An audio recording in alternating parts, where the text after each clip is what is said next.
आरोपींनी केलेली मागणी अगदी बरोबर आहे.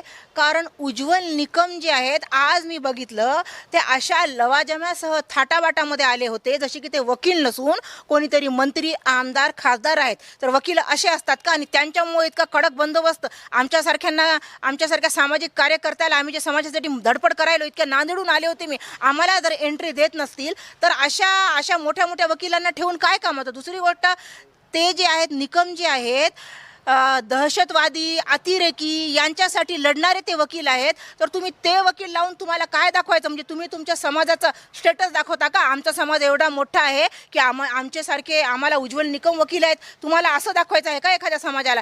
तर उज्ज्वल निकम हे फक्त हाय लेवलच्या केसेस लढण्यासाठी आहेत आणि ही केस हाय लेवलची नाही आहे. याच्यामध्ये जे आहेत ते सगळे साधारण मुलं आहेत, छोटे मोठे गुन्हे त्यांनी केलेले असतील. हे काय मुंबईमधले जे अंडर